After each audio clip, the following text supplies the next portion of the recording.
Welcome to the Create Your Happy podcast, where conscious female creators come together with a shared vision to inspire and empower women as they learn how to fully embrace their humanness, find their unique voice, and collaborate on how together we can change the world. I'm your host, Christy Holt, happiness coach and conscious funpreneur on a mission to change the world one beautiful soul at a time. All right, gorgeous, it's time to get curious and become inspired. It's time to create your happy. Welcome to the Create Your Happy podcast. I am so excited to have with me today the gorgeous Rach Wilson, all the way from across the world in Australia. Rach is a relationship coach for couples who have neurodiverse kids, and I cannot wait to dive in the conversation that we have planned for you today. Welcome to the show, Rach. I can't wait to see what nuggets you have to share with us. But I'd love to invite you to start off the conversation by sharing a little bit of your story, a little bit of what you've overcome in order to get to this place where you are today with all of the wisdom that you have to share. Hi, Christy. Thanks for having me. Yeah, my story, geez. It is a little bit epic, and I am a mother of 4 children. My eldest is 24. My second is nearly 18, and then we have our 5.5-year-old son and our 3.5-year-old little girl. And we, in our 40s decided to go back and have our boy, and we didn't expect to have an extra little girl come along as well. So parenting in my 20s and parenting in my 40s has been quite different. I imagine. Our little boy ended up coming through with, he has an intellectual disability, he is autistic, he has low muscle tone, he's nonverbal, also has IBS, and has sensory issues and a side of dietary restrictions for fun. I know, right? Our little parenting wasn't complicated enough, as it were. Yes, so he came through. He's a bit of a curveball from the left field. And then our little girl came through, and she is also autistic, also nonverbal. But she doesn't have the intellectual disability, so she's extremely smart, which catches us a few times in a day. She has speech apraxia, so she understands what we're saying, but she can't get her mouth to move in the way that we can. She's also got some sensory stuff, and she has dietary restrictions, which are different to my son, so that's like this. Oh boy.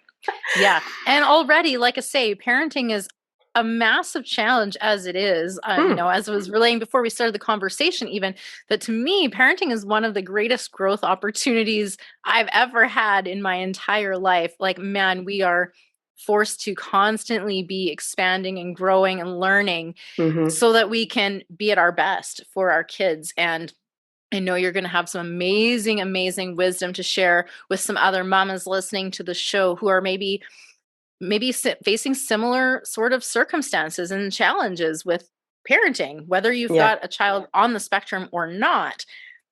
I think this is going to be super valuable. Yeah, so they, with their challenges, we hit kind of a peak period, which we've affectionately called hell year. And that's where their challenges, both of them had challenges. So our son was having these extreme pain periods that would happen at nighttime mostly, and then eventually they started happening during the day. For him, we would drive him around because the car is a sensory environment, the things you learn when you've got kids that are different. And it would help us to determine what was the pain versus what was emotional, but also it helped to soothe all of that, as well as him being able to sleep sitting up. So my husband and I were doing it in shifts. He would take the first shift and I would take the second. And the deal was, when the second coffee gives out, you have to tag the other person in. Yeah. And, many, many days in the year I spent, by the time the second coffee's in, I'm wide awake. There was no point going home. So I'd drive him around until he fell asleep, and then I'd go park at the beach and watch the sunrise. And then I would go home, and then I would start the day with the littlest one and take care of the two of them. My husband was still working full time. This was all the first year of the pandemic. So for us, it was like, I don't care what's happening out there right now. I'm just trying to cope with what's here. We were zombies, like absolute zombies. And at the same time, our little girl was starting to have these epic meltdowns, like epic, to the point of being what I call rages. So she would, 2-year-old tantrums here. Hey, I've done this. I can deal with tantrums. It's not a problem. But this was a whole other level of something else. So then she would go into an autistic meltdown, which meant that she couldn't stand me touching her. She hated any sound. She couldn't keep her eyes open. It was like all of her senses were turned up. And then it would get worse from there. So she would, if you try to touch her, she would escalate, and then she would go, she hurts herself, but then she would go at me. So she would try to gouge my eyes out, rip my earrings out, scratch my face, scratch me anywhere, bite me, kick me, punch me. It was like trying to put a feral cat into a bath. She would fight that hard. And it would take me anywhere from 45 minutes to 2 hours to get her through the rage. How exhausting. Extremely exhausting for both of us. And by the time we get to the point where she would actually allow me to cuddle her, it'd be both her and I in tears. Just, you'd get to the end of it and you'd feel battered and bruised. You can't get mad at them because it's not their fault. It's not anyone's fault. But, you're being beaten up by your own child, or, if it was a partner, you'd be like, I'm out of here. Yeah. This is the challenge with parenting, isn't it? Is that all of the stuff that really activates and triggers us is stuff that probably in any other relationship we would just be like, hard boundary, no thank you. Mm-hmm. But when it's our kids, we have work to do, because that's not, it's not a very good option anyways. It's not one that most of us would choose to just walk away. So our other option is to really dive in and figure out, how can I deal with this? Because, and even if your kids are not, neurodiverse, as it were, and I think there's a broad spectrum, so that's a wide range of what would be included in there. But even if your kid was quote unquote so-called normal, don't know what that would be again, but if you felt like there were no extenuating circumstances, you still have different human beings. Okay. So what works for one kid doesn't work for another kid, even if they're both so-called quote unquote normal, right? Even if there aren't additional challenges, you're still challenged so much by just their plain diversity and the strategies that work well for one and don't work at all for another. Oh my gosh, talk about forced growth as a parent, isn't it? And then you've got your relationship at the same time to sort of juggle all of these things. Yeah, and that was a struggle through hell yeah. We were just so, we were lucky. We've been together nearly 22 years in December this year. And coming into hell yeah, we had a strong, solid relationship, pretty good communication, all that jazz.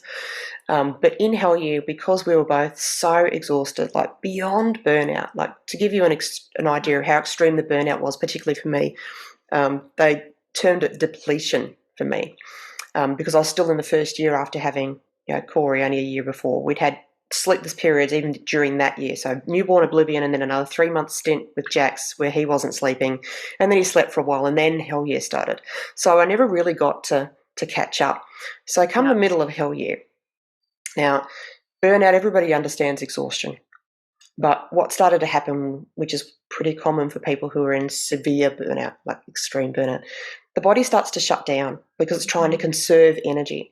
So my brain started to have issues you probably experienced this, where the word doesn't come in. You can describe the thing, you know what the thing is, you can see a picture in your mind, but what's the word? I struggle with this, and I'm not sure I don't have a good hell year experience to back this up, but I do totally know what you're talking about. That sleep deprivation. It's torture. That all on its own is so, there is a reason they use that as a torture method, right? Because when you're not sleeping, all cylinders are not firing. No, and the body has to go into self-preservation mode. So it starts to give you these warning lights to let you know, hey, we're really struggling over here. So once you lose words, the next step is you lose sentences. Whole sentences just disappear. And then after that, all words disappear. There's just nothing. There's nothing. It can't speak. Beyond that, you lose the ability to understand what people are saying to you. So there were a number of days where I'd be standing in the kitchen, tears streaming down my face. I couldn't speak. I couldn't understand what they were saying. So those days my husband's like, right, off to bed for you. So this would be 4 or 5 o'clock in the afternoon. He'd put me to bed. He'd organise our teenager to take care of our baby so that I could get some sleep. And I might only get 4 or 5 hours sleep before I would be on shift with Jax. But 4 or 5 hours in a row, which I wouldn't sleep for that 4 or 5 hours because I'm such a light sleeper. So I'd hear one child crying out there and I'm awake. Okay, go back to sleep. And so I'd be constantly this broken sleep. And if I wasn't Yeah. up with Jax driving him, I was up with Corey soothing her. And then during the day, I'd be dealing with her rages, and she'd have 3 or 4 of those a day. So if I wasn't going through a rage, I was driving him or taking them to an appointment or organising something for their therapy or talking to doctors, or there was just no room for anything else. Like even self-care got pared down to the tiny minimum. Our relationship struggled during that time because we were both ships in the night. And not just that, when you get into a level of burnout, you only focused on the absolute next important thing you have to deal with. So the next butt I have to change, the next bottle I have to make, the next food I need to prepare for someone, and then remember, oh shit, I need to eat food too. Oh, okay, what can I just grab? So it'd be a packet of chips, or eventually started making bliss balls for myself, which is a healthy little ball of stuff. I'd try to make smoothies, so that was easy. I could at least get some decent nutrition into myself. Like, we had to change the way we were doing things, because as we came into hell year, it was almost always, okay, this might only last another day or two, maybe another week. So you just keep going, thinking it's going to end sometime soon.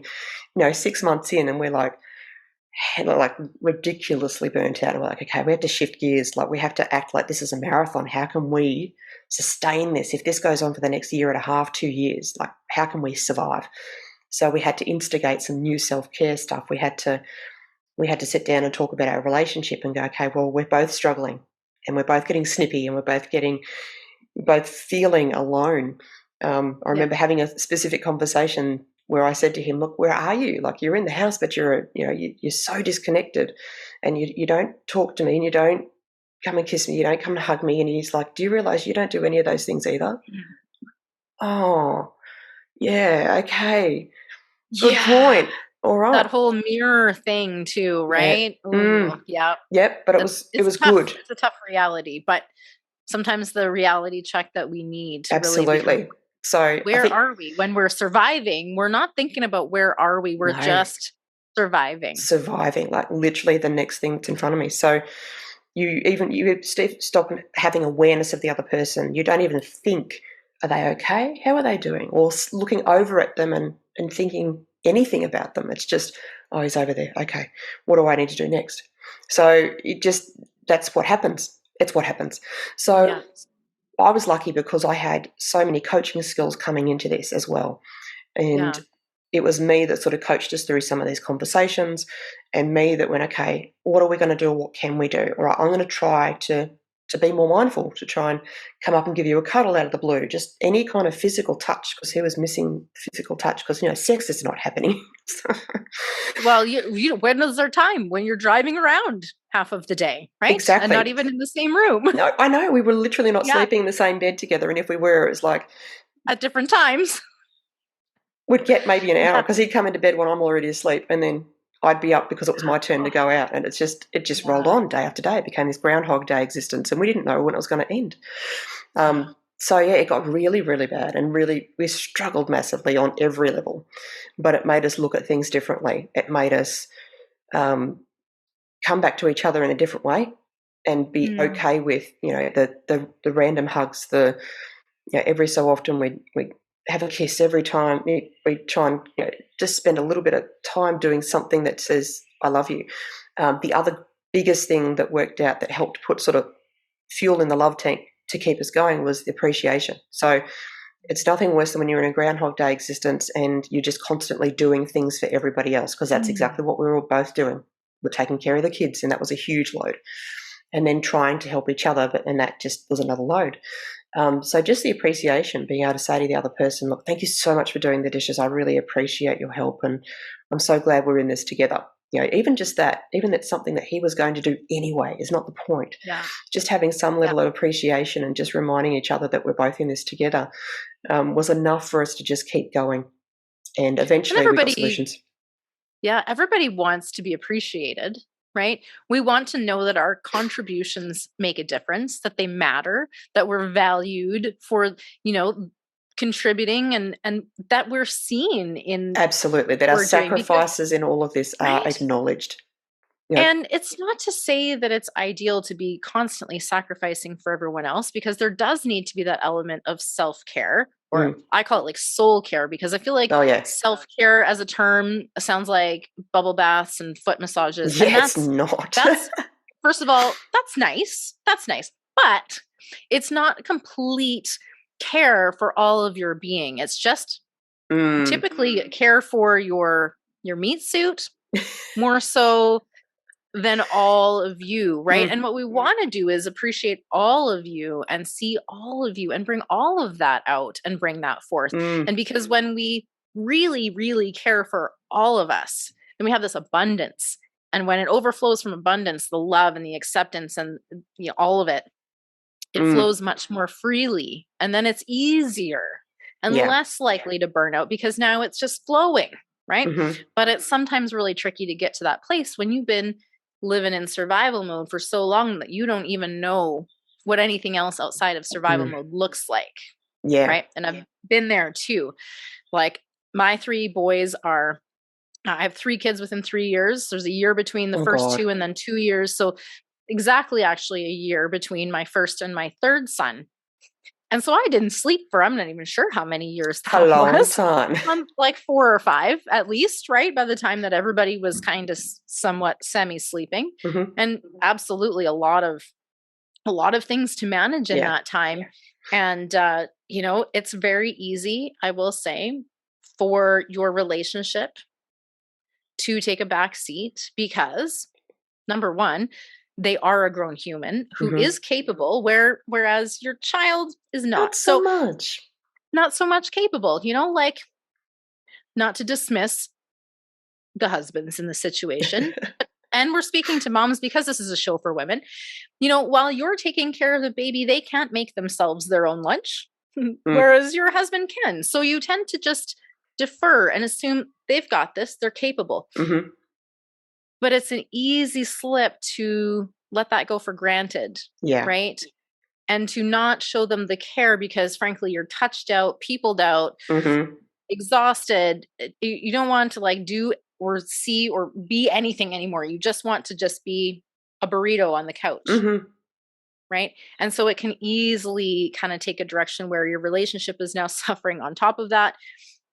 And I don't want to go deep into the relationship side, but I know as you are a relationship coach, I know that you've pulled some wisdom here out of this experience and a few ideas. So maybe for our listeners who have kids and or are struggling with, neurodiverse kids or, so-called regular parenting type situations, because, none of it is easy. It's all a challenge. But what would you suggest? What do you recommend to your clients who really want to be intentional with their relationship while they're dealing with all of this? How can they stay on one team? Yeah, so pretty much exactly what I did. One of the biggest one, appreciate your partner. It just makes such a big difference. Second is just when you can, random hugs, touch them on the shoulders, like in the middle of something, just say, stop them from doing the dishes, give them a big hug and say, I really love you. Anything, it does 30 seconds, doesn't even take 30 seconds. One of the things that my husband and I do is this, we call it, I don't really call it anything, but it's like a present moment.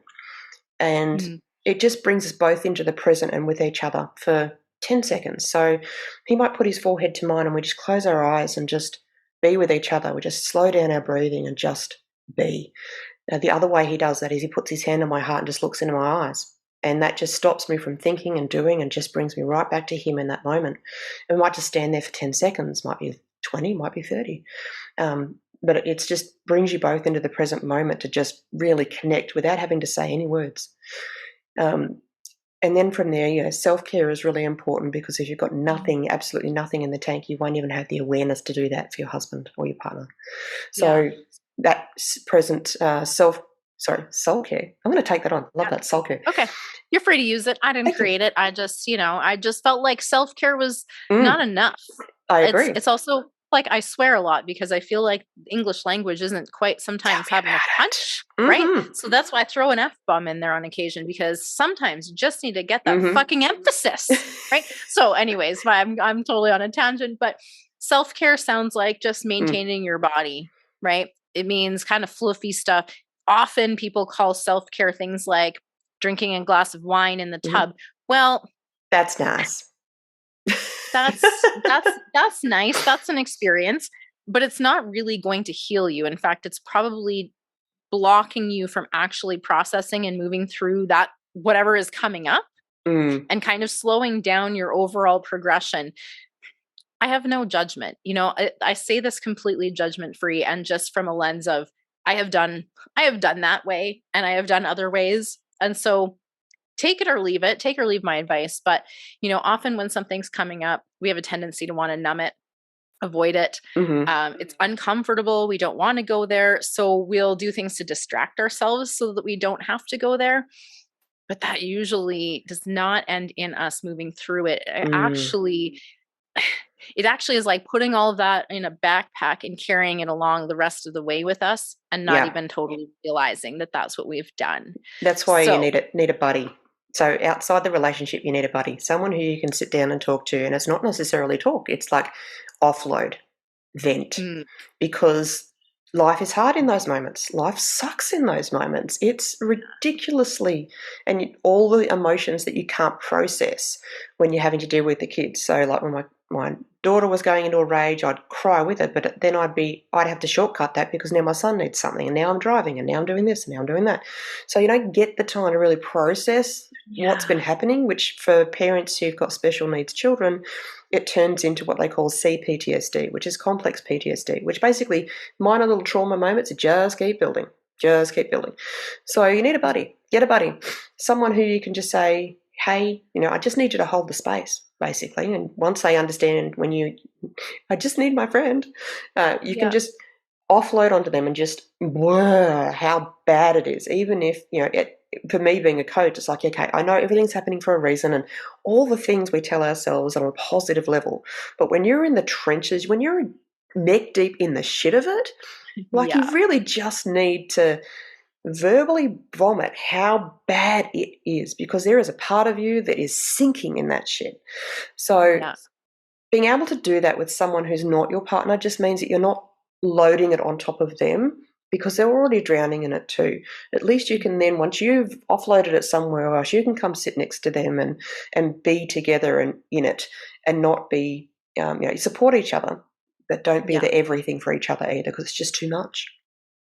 Yeah, that is too much. And then on the flip side of that, we have to be careful that we don't spend all of our time just complaining and blaming, right? And going external. And again, I raise my hand because I have done this too, and it hasn't been a productive way to bring the relationship back together. Mm, I learned hindsight is 2020 I know. always, Tell me about it. and so if you find yourself often, like, to me this is sort of like an important distinction. If you're finding yourself questioning what's going on and or talking to people outside of it more than you're talking with your spouse about it, then that is a pretty big signal that there is some work that needs to be Mm, done. Like the communication has potentially fallen apart, or the intimate connection maybe is lost, and you're really feeling emotionally disconnected, which for women is really important to feel that emotional connection. And we need to feel, all humans really need to feel safe mm, before they're going to be vulnerable, which these conversations, I'm barely surviving.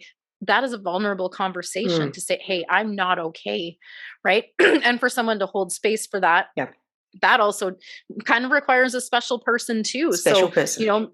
making sure that you've brought someone into your life that understands emotional intelligence and can Yes. hold the space, not take on your issues and not try to fix the situation as many people like to do, but Hmm. just holding the space. So I just wanted to clarify too Yeah.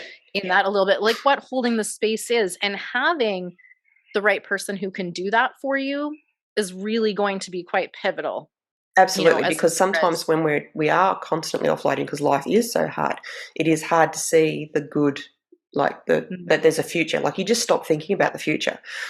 So having a friend that just listens to you, at least do the first part, but then helps you to kind of reconnect to okay, come back. It's how Yeah. and ask questions like what are you currently doing right now for to find the solution or this will get better. Even just that reminder, it will get better. You will find a solution at some point. Just keep doing what you're doing.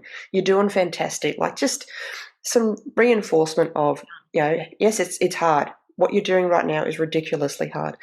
And, keep connecting to the future so that you don't lose that connection. And mostly that venting is about, life in general and the kids.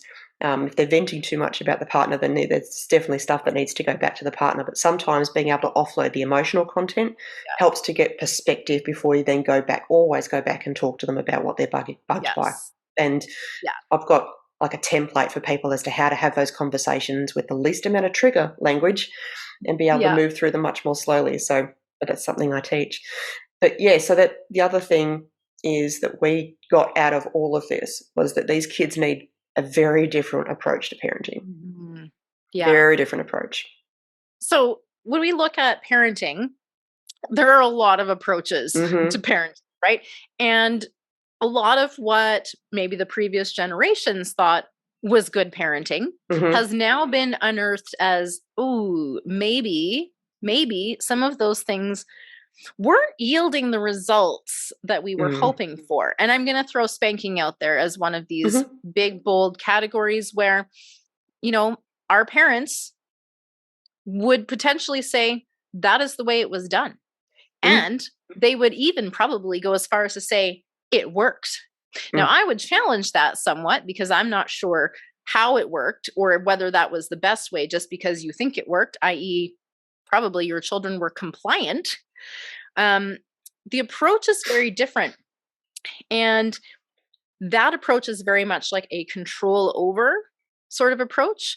And I love now how we're coming into more of an age where we're understanding more about the implications of that. We're thinking more about children as, oh my God, whole humans, just like us, who are learning and just like us, right?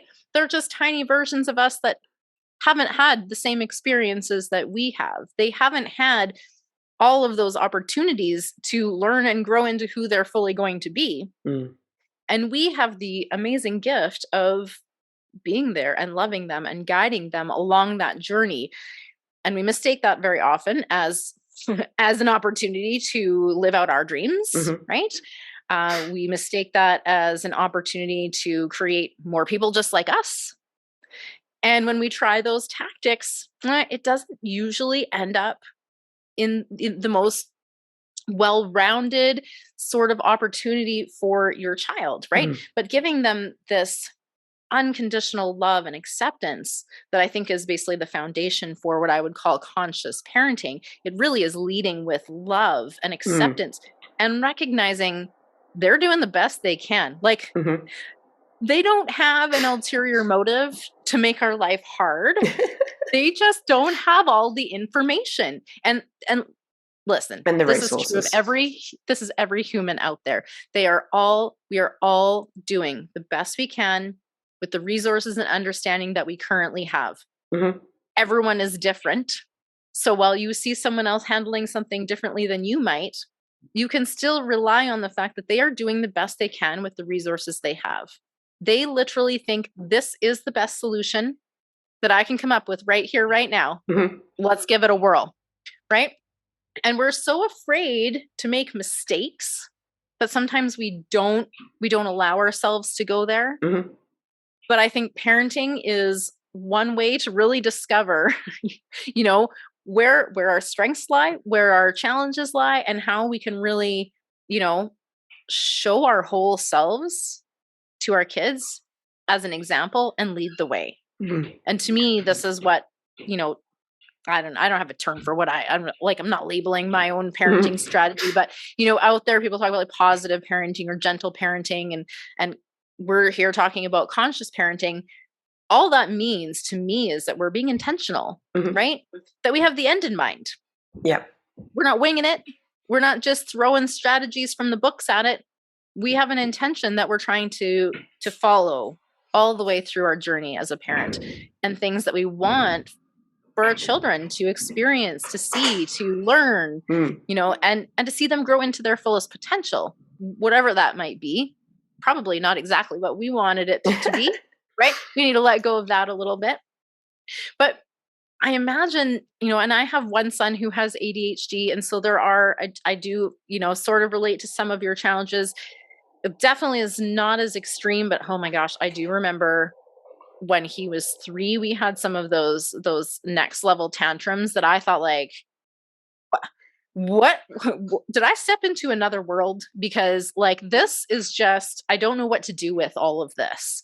Like, it's so overwhelming. And I actually think I'm a pretty kind of even keel. I can tolerate a lot of stuff out there, but like, whew, when you're the one responsible for handling it, that's another level. Massively. So, Rach, tell us whatever kind of wisdom you'd like to share with us on how do you stay in the role of conscious parent when the shit hitteth the fan over and over and over and over and over. Yeah. I mean, I think I did better with the conscious parenting once we were out of hell year. So found solutions for both of them, thankfully. So we've now got sleep going on. We've got, so our daughter, her rages, a big chunk of her behavioural stuff was actually triggered by food. So taking her off salicylates and amines actually significantly reduced the hyperactivity, but also the rages. So amines specifically were more responsible for the rages, and salicylates are more responsible for the hyperactivity. So that helped. So it's working, conscious parenting is also understanding the physical needs and the changes that the kids need to go through too. But in everything, every time she still has her moments, and particularly when she tries new foods, fun.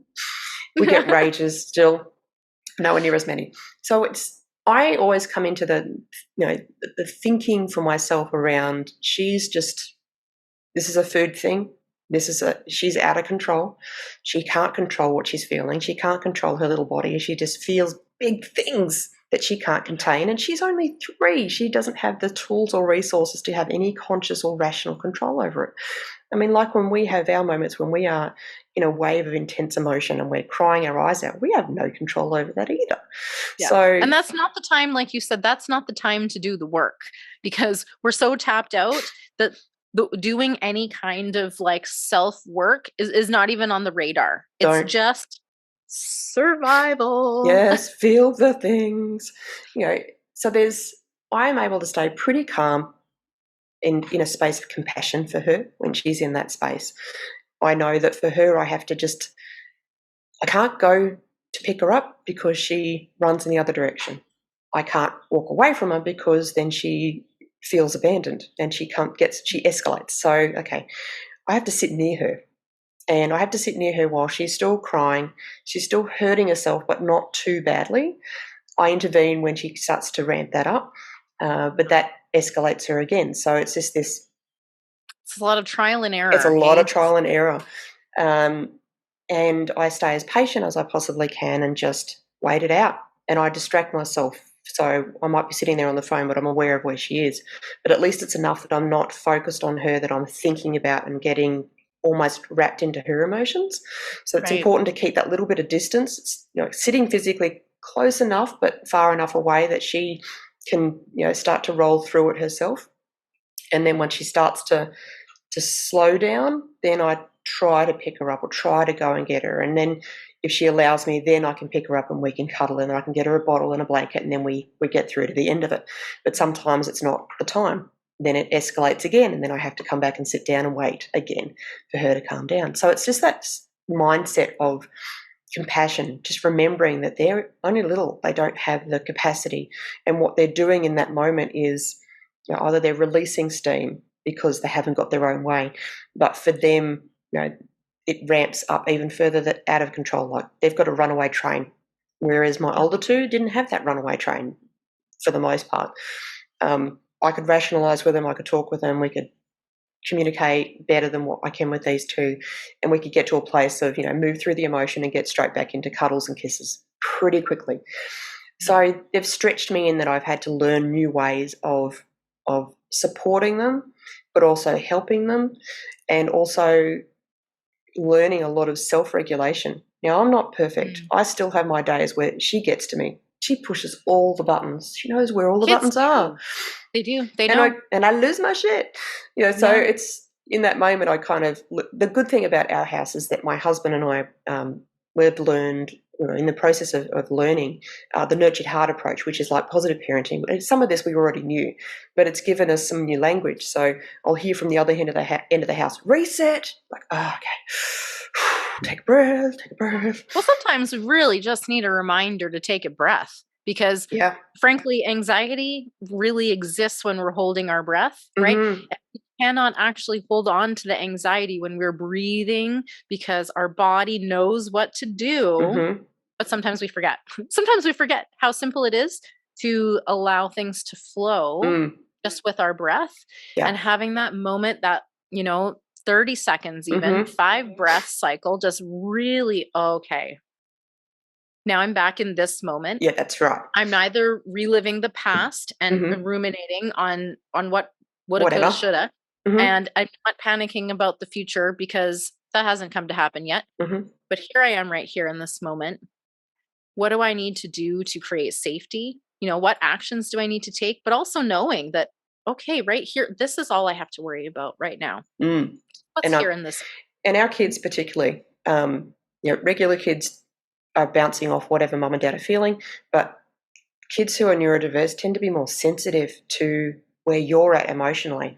So that if I lose my shit, it only makes their meltdowns worse. It doesn't help them to calm down in any way, shape, or form. So sometimes we have to remind each other, because we're overtired. It's been a long day. We're touched out. We're screamed out. We're all outs. So we have to just highlight to the other person, okay, reset. And sometimes that means reset and like tag, you're out. Like let me, Yeah. I'll tag in because I'm calm. So then Yeah. we switch out. So that's been one of our strategies, is to that's a way of supporting each other so that we can not be riled up by the kids. Yeah. But also so that the kids are getting met with a parent who's in a space of compassion and understanding, that can hold the space for them while they have their meltdown, or attend to their needs if they need stuff.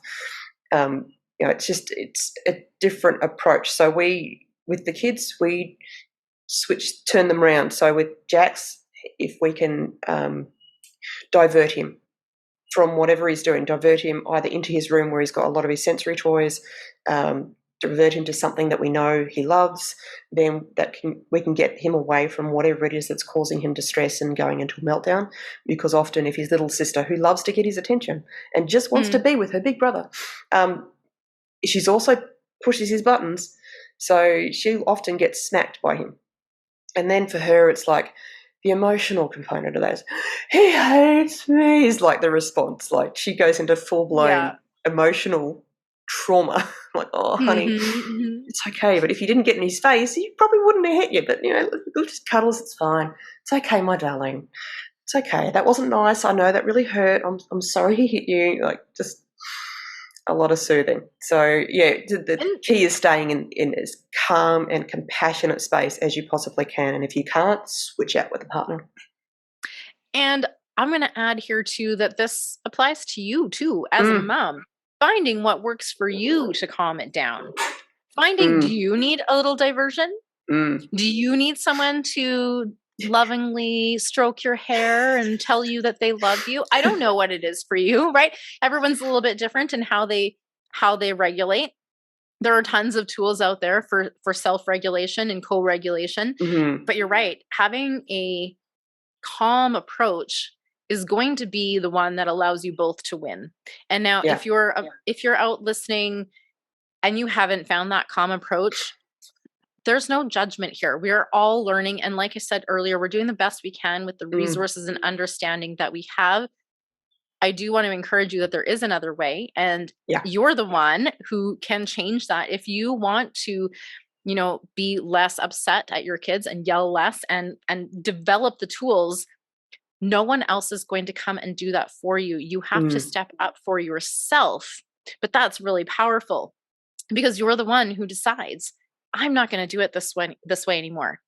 I'm going to find the way that works for me, the way that works for my kids. And I'm going to do that with that end in mind, like the things I desire for my kids as they grow. I'm going to bear those things in mind, not the piddly circumstances of what went on, who he said, she said, who started it, whatever other bullshit they come up with.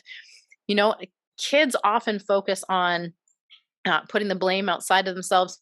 And guess what? We grow into humans that like to do that too. And we like to put the blame outside of ourselves. But the true transformation comes when we stop doing that. We step up and we take radical responsibility for what have I been doing and what can I do differently. That's going to change your whole world, your relationship, your relationship to your kids and to your partner and to everyone else on the planet, right? And stepping up and saying, what does my soul need? What do I need to take care of all of me so that I can now approach this from a higher perspective, right? With more tools and a deeper understanding and a greater compassion for both myself as someone who is learning and growing the entire way through this whole journey of parenting, and for the little people that I brought into this world who ultimately need my guidance so that they can achieve, all of the happiness and success, whatever that is by their definitions, by being fully them someday, right? And that, for me, that's my goal, is that my kids feel safe and seen and loved and accepted just exactly as they are, so that they can go out into the world and express that. And, I think that's how, as parents, we want to be, so that we can lead the way, right? It's much easier to lead because I'll tell you what, these kids don't listen. They don't listen to what you're saying, and especially not going to listen to what you're saying if there's a whole bunch of incongruence between your words and your actions, right? So if we really want to empower them, we start by empowering ourselves, right? We go and learn the tools and the tricks and get the resources that we need to care for and regulate ourselves. And then we can teach that to them. We can share that with them. We can lead the way and show them how to do that for themselves eventually. Yeah. It's not easy. No, it's not easy. But it's also, if you've got enough awareness, is when the kids trigger you, is to, once you can get past that, to step back and go, okay, what was it that triggered me? Like, what was that about? Because there will be a thought form that is, they're just not doing what I tell them, or whatever it is. It gives you information as to what stuff you need to work on within yourself, your own subconscious crap, because guaranteed our kids are going to trigger our shit. Our partner's going to trigger our shit. Our family trigger our shit. They're the ones that can really dig that knife in to show us exactly where those wounds are that we still haven't healed. God love them. So if you have enough conscious awareness, you can allow, don't beat yourself up about it, but allow yourself to go, oh, okay, I see the stuff. Thank you. I see the stuff. Now you can take that away and work on it, clear it, heal it, and then become a more whole and integrated version of yourself, more stronger version, calmer version, more compassionate version, in order to be able to be the best parent that you could be. And I had a conversation with my 24-year-old daughter. I'm down here staying with her at the moment, and talking about all different things. And one of the things that we were talking about is how different a parent I am to the littles compared to what I was with her. And like I said to her, I was only 20, in my 20s when I had you. I was a baby raising a baby.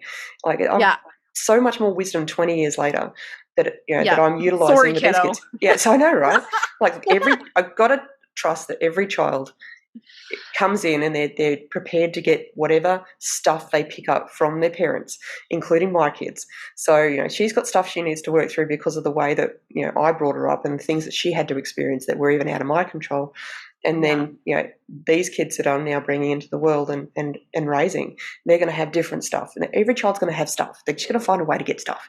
So it's, trusting in that journey, because that's the journey of us healing ourselves is actually how we grow that wisdom and that, piece ourselves back together. It's part of the human journey.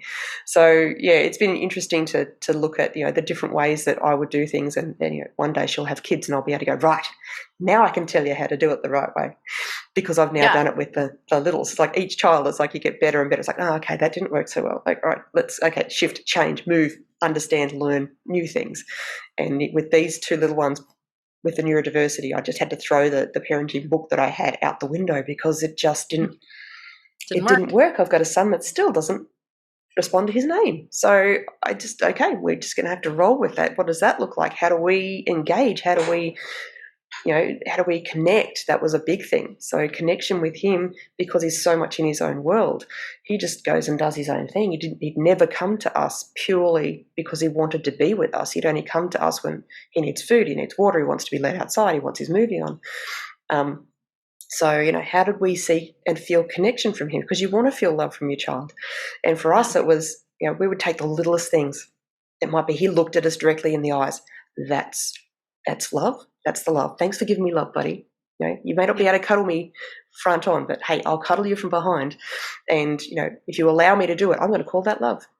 So and that's a little bit of, reframing maybe your expectations. yes, right? had to. And redefining what success looks like Very in light much so. of the information that you have about this child versus that child over there, right? It's always a bit of an adjustment to be like, okay, this human's different than me.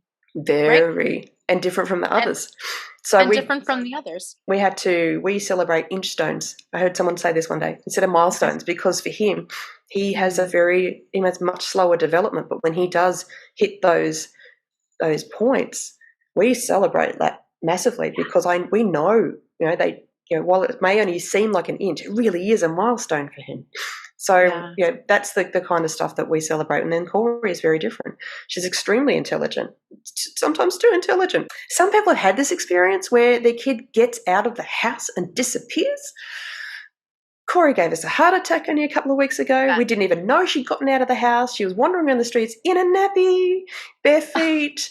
It's like at the evening, she ended up like 800 meters up the road. She'd gone across 2 roads to go up the street. She was pissed because I had gone to the shops and I left her behind with Dad to get her butt changed. She was not happy. Oh, dear. So once Dad changed her butt... She was going to join you, hey? Apparently.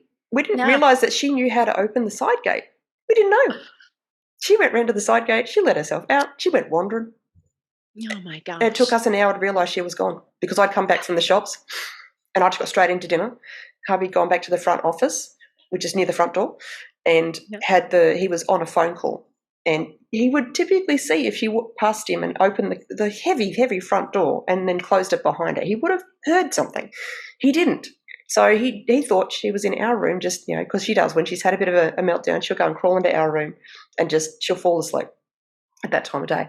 So that's what he thought. He thought she'd gone to sleep. So when I came home, I just got straight into dinner. I thought she'd done the same thing. And then after I've got the lasagna in the oven, he walks into the bedroom. He's like, "Where's Corey?" I don't know. Where is Corey? Oh, my gosh. Checked out the entire house. Like, we checked everything through. You start looking under the table where she can't get to, but it's like, she's got to be here. So eventually, like, okay, she's definitely not here. So my husband and my teenage daughter, they hit the streets.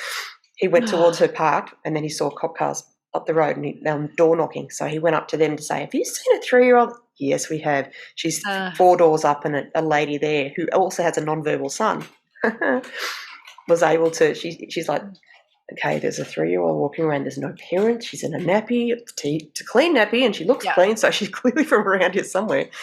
So in that moment, it's like, oh my God, like she's super intelligent, and it catches us out on a regular basis, because we're so used to Jax, who he doesn't have that level of intelligence or even the dexterity to do things like that. So we're a little bit complacent, and as she comes along, a completely whirlwind of different. Gotta be ready for anything. I know. So you have to adapt and go, okay, cool. So we're at that stage. So now we need to make sure that we've got everything, like there's a padlock on that gate now, and roll with it. We're constantly having to be flexible in the way that we parent both of them.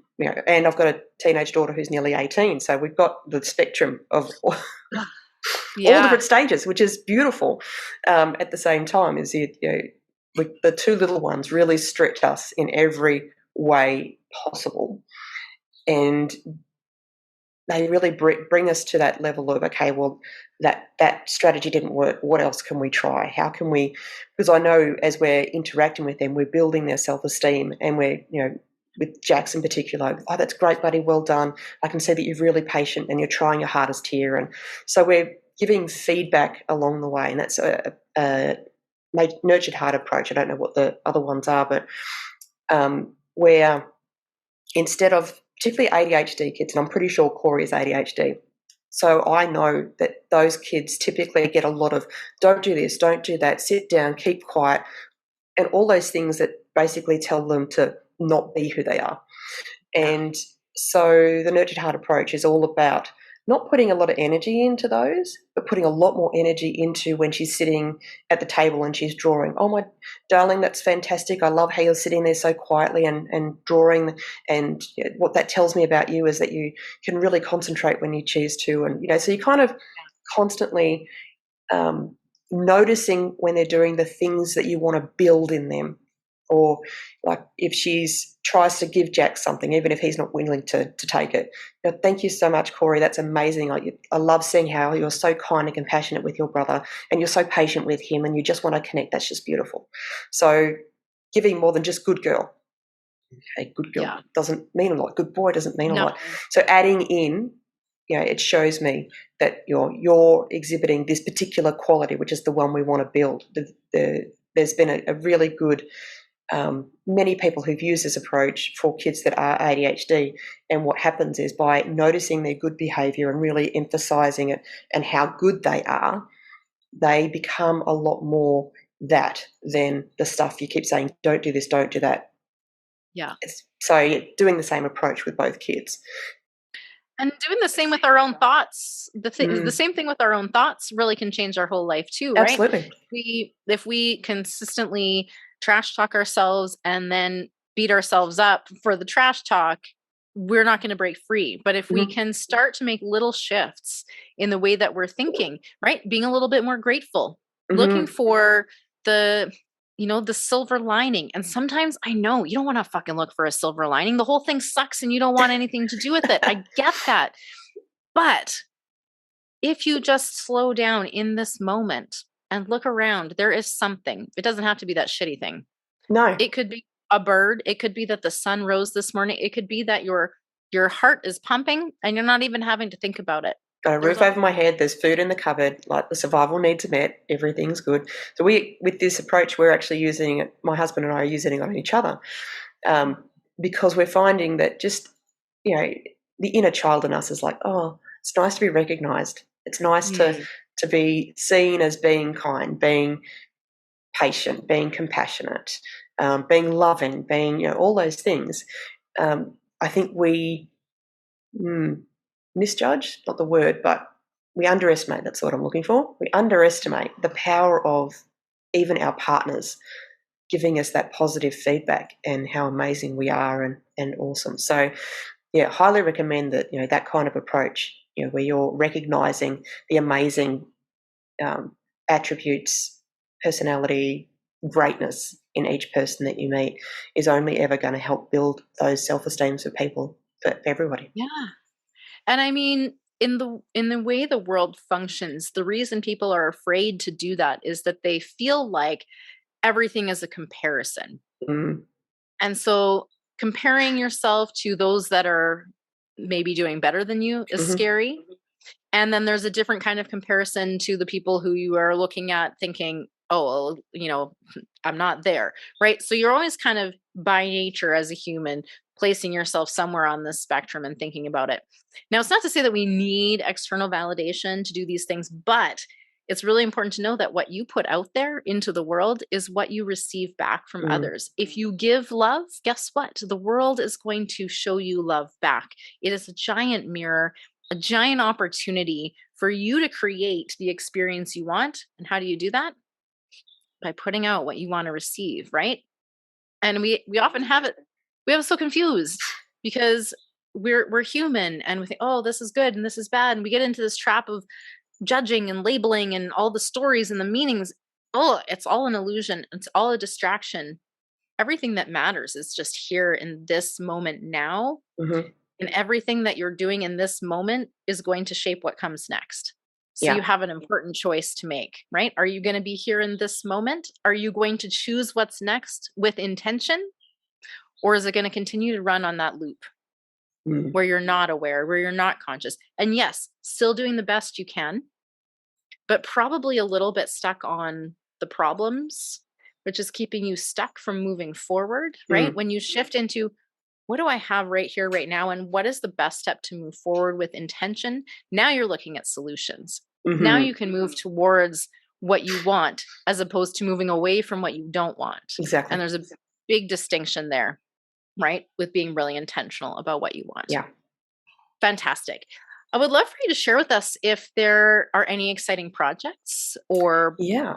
programs that you have out, or how you're working with people. I know that there are going to be some mamas out there with neurodiverse kids that absolutely need exactly what you've got. So let's tell them how they can find you. Yeah, so you can find me on my website, which is divinerelating.com. I have a program that's going live very shortly called Thriving Love, Thriving Us, and it's basically completely rebuilding the foundations of your relationship so that you can survive the hard times, but then Mm, thrive beyond them. Because one of the things that we did learn from Hell Yeah was that once we get into a survival pattern in the relationship and survival pattern as a person, it becomes, even when the reason for survival is gone, the pattern continues to run. So yep. I find a lot of couples who've got neurodiverse children who have the highest divorce and breakup rate of any couple. Often it's they don't have the foundations in their relationship, so the communication skills or how to stay on the same team, those are lacking. Plus, the emotional baggage and not being able to communicate through that becomes a problem. And with And just that whole survival response being up in the way, right? absolutely, because what happens Yeah. is, if you've got cracks or gaps in your relationship and you've got baggage that hasn't been healed, the second you put all of that under pressure, which happens when you become a parent anyway, then Yeah. then those problems start to really surface. Yeah. When you have neurodiverse children and you're thrown into Hell Yeah, well, it's very much in your face. So Like a volcano. this is why a lot of the relationships don't survive. And then once you get out of the reason for survival, they're two islands, just they're Yeah. disconnected. So they don't know how to come back together. So my husband and I, even with our amazing relationship, we still had to do a rebuild process once we got through Hell Yeah, and we've done that. And we continue to do that because we're getting moved back into a more of a thriving place. Yeah. So that's what I teach. I teach in that program. It's like 16 weeks long, and I break it down into small pieces so it's not too overwhelming, because I know they've got kids, they've got a lot on their plate, so I can't be too complicated. But with processes, it's templated. Like I have a whole way of approaching the difficult conversations with the lowest amount of trigger language, using I language. How do you approach that? I've mapped it all out to make it really simple. And in that process, we do some of the healing work itself, because I know it's all well and good to teach you communication skills and relating skills, the stuff that you probably didn't learn when you were growing up. But also, the emotional baggage that you've still got. Everybody has it. There is absolutely no judgment on it.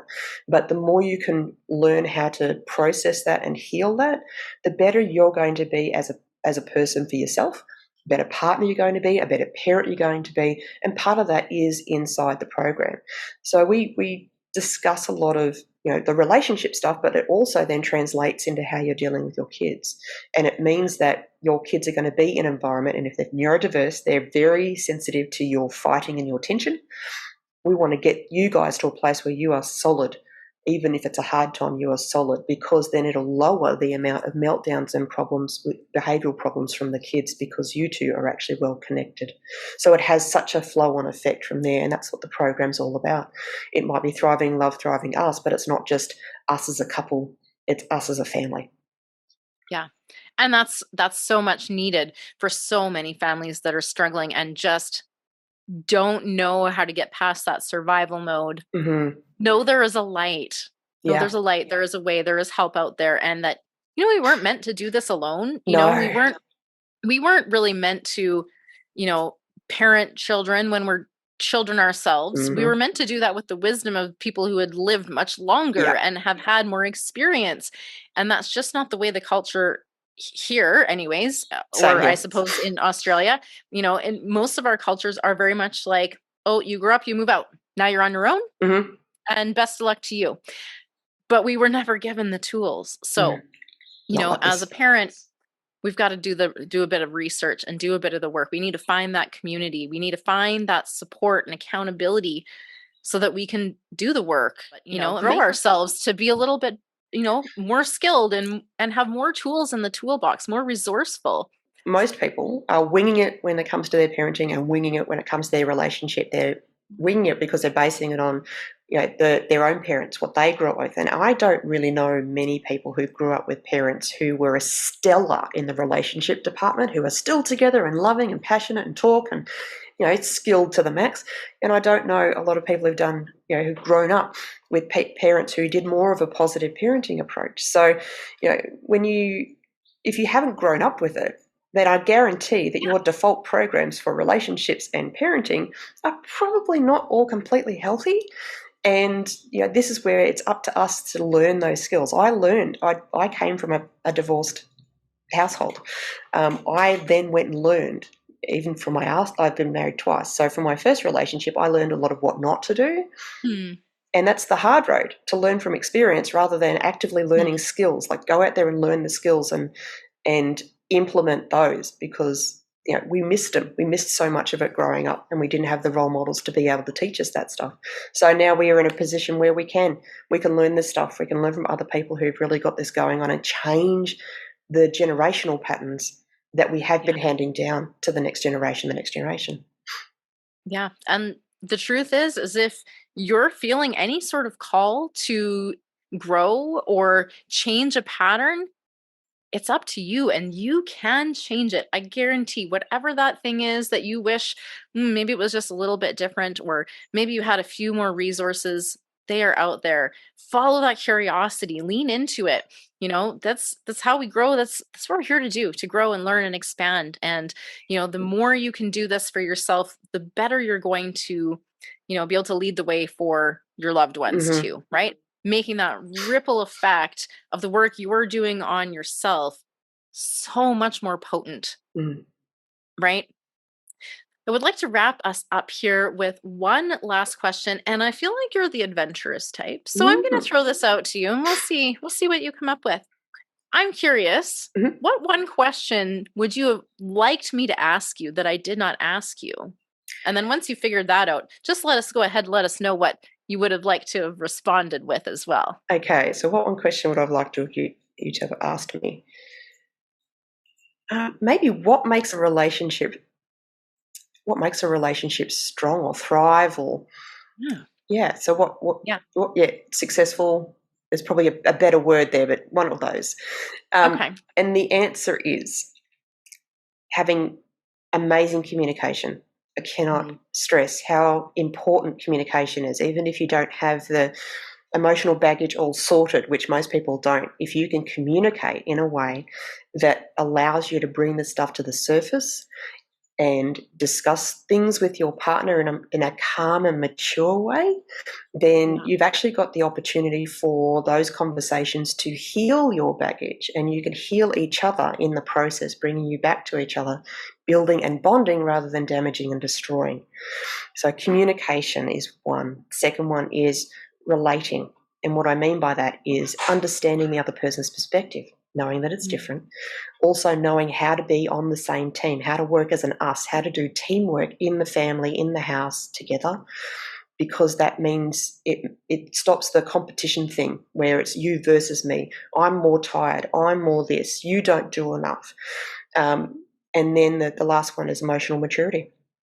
So when you've got emotional maturity, you don't have to nag your partner or drag them to do the things they need to do. Everybody steps up and takes responsibility for what they need to in the house, take responsibility for themselves, take responsibility for their emotions, and be able to, manage these conversations where it's a little bit more triggery. You can still be triggered and still have a mature conversation about it and take ownership of your own emotions. So for me, the secret to the happiest, happily ever after you will ever have is those three things. And that's the core foundations that are in my program for that reason. Awesome. And I would just only add to that it starts with you. Yes. Okay. You might be part of a couple, you're part of a family, but you know what? The biggest change is going to come when you take responsibility for you and start asking the questions of how can you be better? What part are you playing in this? And how might you shift your current beliefs, assumptions, expectations, and understandings so that you can live the life that you truly want instead of fighting against the one that you currently have? So stepping up, taking radical acceptance. Like, this is like giving all that compassion first to yourself, like a dose of medicine, saying it's okay. Like, look into your own eyes and say, it's okay. I know you're doing the best that you can with the resources and understanding that you have. And it's okay if sometimes if that feels like it's not enough, it is enough. it's all you have. That's more than enough. But you can continue to grow. Can always be So better. thank you so much for sharing this conversation. I know there are some really good nuggets in here for our listeners who have children of all kinds and marriages as well, that you put all that together, it's quite an adventure. And, it's not about the end destination, it's about the journey. So Absolutely. hang on, enjoy the ride, and you don't have to do it alone. Thank you so much for listening to today's show. I trust you were inspired to take back your power and create your happy. If you enjoyed this episode, please subscribe, leave a review, and share the show with women in your life who could use a little extra inspiration today. If you'd like to connect with myself and or today's guest, you can find those details in the show notes. We would love to hear from you. If you've got an inspiring story to share, you can also apply to be a guest on the show at createyourhappy.ca. As always, get out there, have fun, be you, and create your happy.